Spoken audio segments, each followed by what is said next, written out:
Does she ask you what you'd like? There Or you does go. she assume she gets to decide? There you go. Does she enthusiastically say she wants to split the time between your family and hers?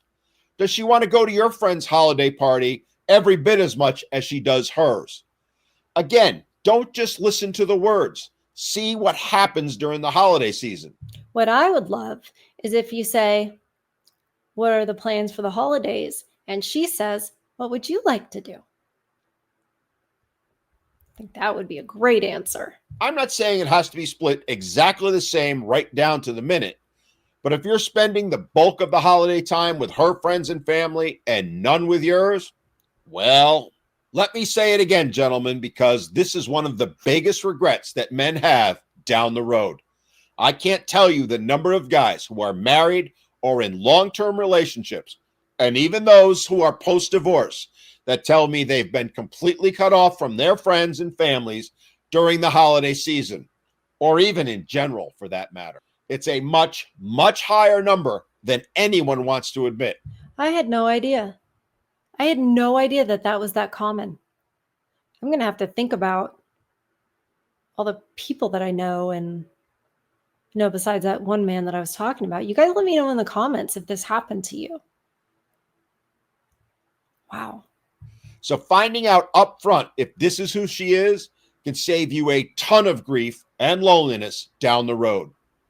Again, don't just pay attention to the words. Pay attention to her bodily reaction, because that's going to tell you more than any words she uses. All right, my friends, that's my list. What are your thoughts? Have you found yourself stuck in a bad relationship and wished you'd done some of the things that I've just mentioned? Do you have I want to know that too. other tests that men can do to help them avoid getting trapped in a nightmare relationship? Yes. Ask her about her father. Now, that sounds generic, but I don't mean it in a generic way. I want to know about the father.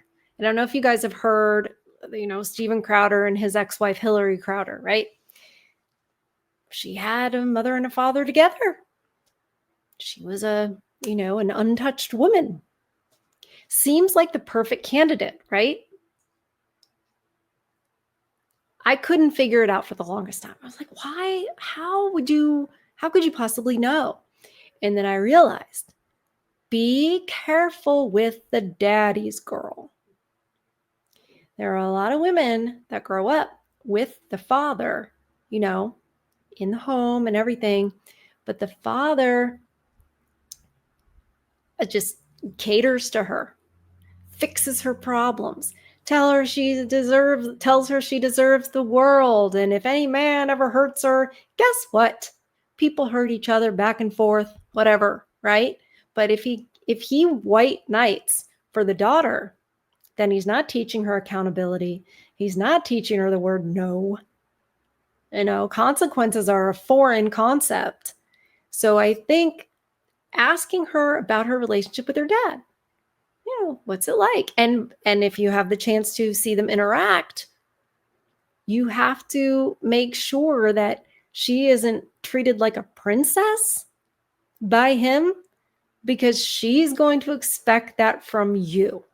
You're going to possibly get tantrums, whining, crying so you'll fix it, or you'll, say you're sorry.